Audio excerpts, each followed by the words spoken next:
You caught me at the end of my bowl. It's some soda bed in one of my dunghills. This is one of my nice Canadians with a little bit of my jewelry on there. I don't wear a lot of jewelry, but my pipes do. Anyway, so Danny was here and we had a lot of fun, and now we're going to like start doing the, let's sell the another set of pipes and stuff, which that's fun. It's fun to get to look at other people's pipes.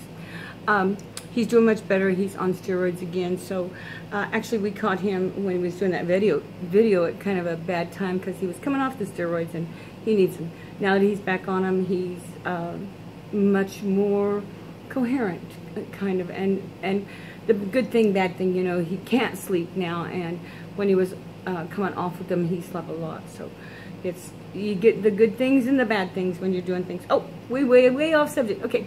One of my Canadians, and it had soda bed in it. And the reason I'm doing that is because I have I don't know what you guys are seeing. I have an ashtray that has a bunch of and soda bed drying out. And the other night, Lewis came over, and we opened a new tin of and soda bed, and it was so moist that we had to set it out to dry. And you know, it's just now beginning to, I need to go ahead and put it into another, I'll put that into a tin. This here is so moist right now that I'll just leave it like this for a little while, and then I'll smoke more of it, and then I will sell her the rest. Or what will happen is, because I gave probably a little, I gave him probably, you know, 25% of it to take with him, because what's the use of opening a new tin of, and this isn't very vintage. This is only, it says, oh, you know what? I thought that said 16, but it's 2010.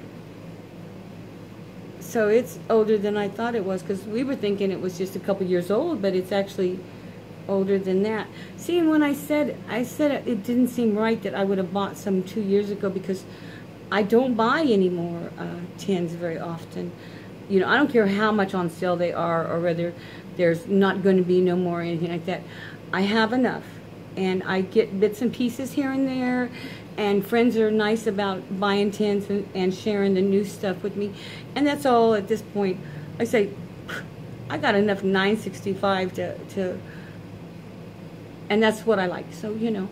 But I love having other things to go in it. But the reason I like it is because, like I said, Lewis was here, so it made it worthwhile for me to open up a tin to share. Danny was, he didn't want to open any tins, so it was like forcing him to smoke new. But it was fun. And then, off focus again. This is really a YABO. Yeah, I know. I'm just now telling you it's a YABO. So sometimes, you know, I get like 5 minutes in, and then I'll tell you what it's about. So, D0ctor. It's actually Dr. Jekyll, and but it's really a D with a 0, so it's D0ctor. Anyway, I have names for all of you, and it's not necessarily the name you want. I have a swimsuit on, and so I didn't want any ash to fall on it, because I have to teach swimming in a little while, so that's why you see that. But a lot of people who've watched my old films and my old ones know it, so it's kind of like a whole new crowd out there that I have to start explaining myself again to, and you know, so if I'm repeating myself, it's just because not all of you are old watchers. I used to be funny, yeah, I used to be hilarious. Used to tell off-colored jokes, you know, and things like that. And I need to get back to that, because that's who I really am. Anyway,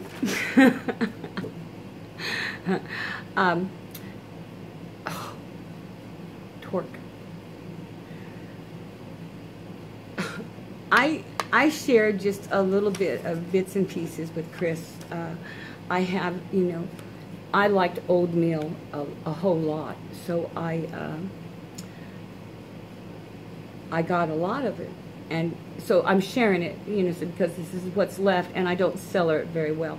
So I got some cellared, but I need to share. So I've been sending out some old meals, and I've been sending out some OSP, And that reminds me, Lewis is going to bring me some samples of some of the other stuff, because, you know, I got into OSP a little bit later. I've had the first batch, but then from then it went to, you know, I can't remember. I'm sorry. Whatever this one is. But see, that's my problem. I put him into nice little things, and then I forget what they were. Oh, and along with him sending me all kinds of Snuff, he sent me some little Snuff spoons. And this one, like, you can fold inside of itself, so it's just a little tube. And I know they were originally for something else, but if they were for something else, I don't know about you, but that's an awful little bit of something else. But for Snuff, you can pile it up there on the handle too. Me, you know, I have those big old Snuff spoons, and I just fill part of them up. Oh, we're back to that. Here we go again. So we were talking about what Dr. Jekyll sent me. I use a little bit bigger spoon, but I don't fill it up. You know, it's just all in what you get used to. And there are times when I'll do a lot of Snuff because of the situations I'm in, you know. And then there are times when I can smoke my pipe a lot. Especially in the wintertime, I smoke my pipe a lot more. In the summertime, because I am on the go a lot, people, you know, when you light up your pipe, they say, "You son of a bitch." But when you sneeze after doing some Snuff, or just Snuff, they all say, "God bless you." So I guess Snuff is acceptable. They just don't know. All right, back to what I was telling you about. So he sent me 1,000,000 pounds of Snuff. He sent me, I don't know, 10 maybe? But some I haven't tried. So this is going to be one I haven't tried.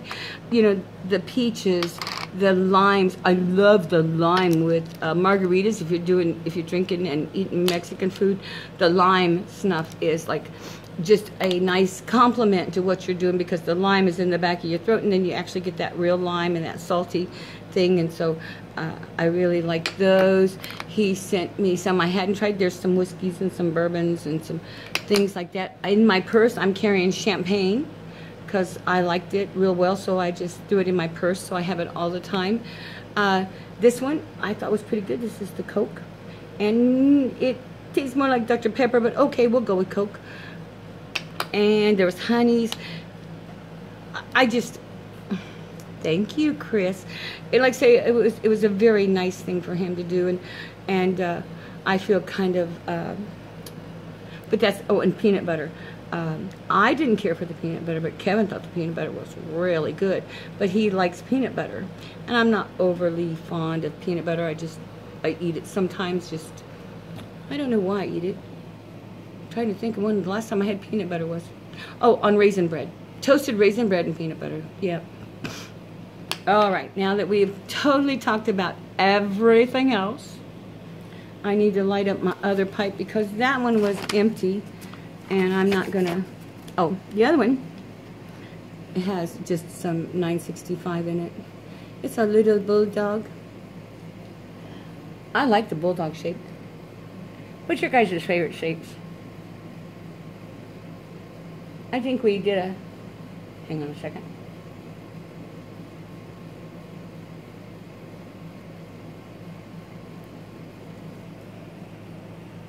I think we've done videos and stuff on that. It's a bulldog, but there's a thing about this bulldog. It's a Dunhill, but isn't that the way that little square fits right there in my fingers? This is like, you know, to me, the perfect pipe.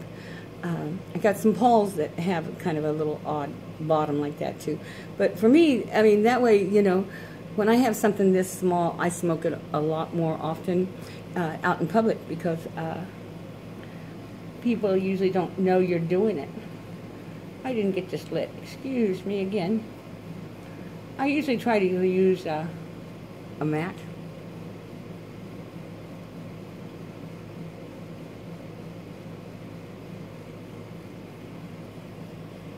Or hemp string. Now that's not too bad either, but I burnt my hair on hemp string. I don't know how it happened, but a piece of my hair got caught. And next thing you know, I had a... That's why I keep my hair short in the front, you know, it's because I've had long hair that's got right into my... See, girls have problems that some guys don't, but then again, I don't have to worry about my beard. Oh, man. Oh. My mustache sometimes, but I haven't ever burnt my mustache. I have no subject today. All I wanted to do was share with you all of these beautiful, wonderful things of Snuff that Dr. Jekyll sent me, and to tell him again thank you. I love the toys too. You know, isn't that part of, even with pipes, you know, how much we love the tampers and things like that? Isn't that part of it? Not just the... That's why I make pipe jewelry and stuff, and send it out to people with the little pipes on them and stuff, because, you know, isn't that part of the fun, is all the extra bits and pieces and accessories? Or maybe that's just girls. I don't think so, because I've never had a guy yet tell me, no, don't send me the little junk things you do. They're little silly things, but, you know, I think if you are a wife of a smoker and a pipe smoker, that, you know, you're proud of him regardless of what he is. And usually a pipe smoker is a better man. Maybe, or cigar smoker, they're okay too. But basically, you know, a guy with a pipe takes and stops to smell the roses, so to speak, where a guy with a cigarette, he's got 7 minutes of time to spare. You know, he's not out there enjoying the pipe. He's out there getting that 7 minutes of nicotine, and that's a long cigarette. You know, most cigarettes aren't even that long. That didn't sound right, but you know what I mean.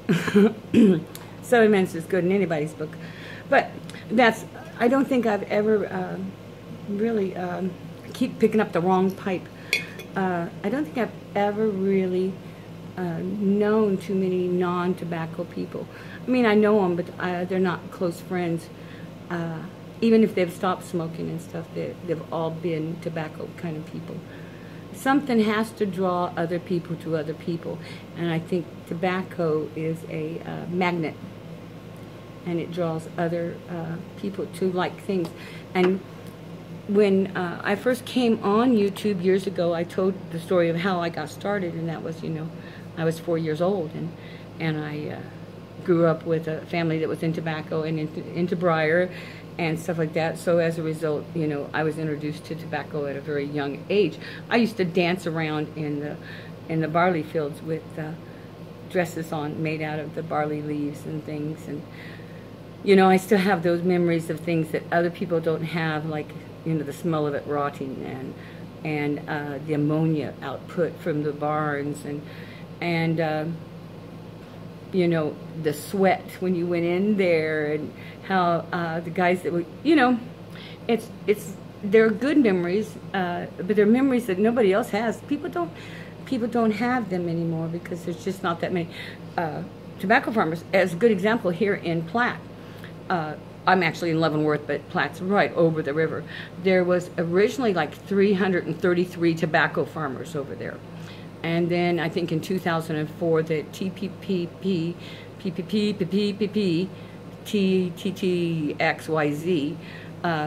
kind of went into effect. And when that happened, Phyllis Morse, they kind of pulled out and quit buying tobacco. So then the tobacco farmers are now down to, I think in 2015 it was 33, and I think since then we've lost a few even of that.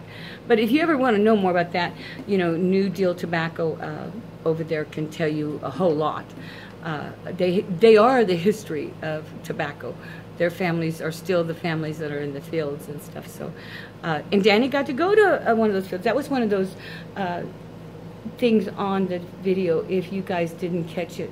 I don't know if I did pictures or an actual video, but he and I and a bunch of us, actually there was 4 of us, because Elaine, his sister, came, and we went to a tobacco field, and I showed him, you know, the tobacco, and then, you know, these were flowering. Someone hadn't taken the flowers off of the tobacco plants, which some places do, some places don't. I can remember we did, but I think that was to You know, each farmer's different, and we might have been too early.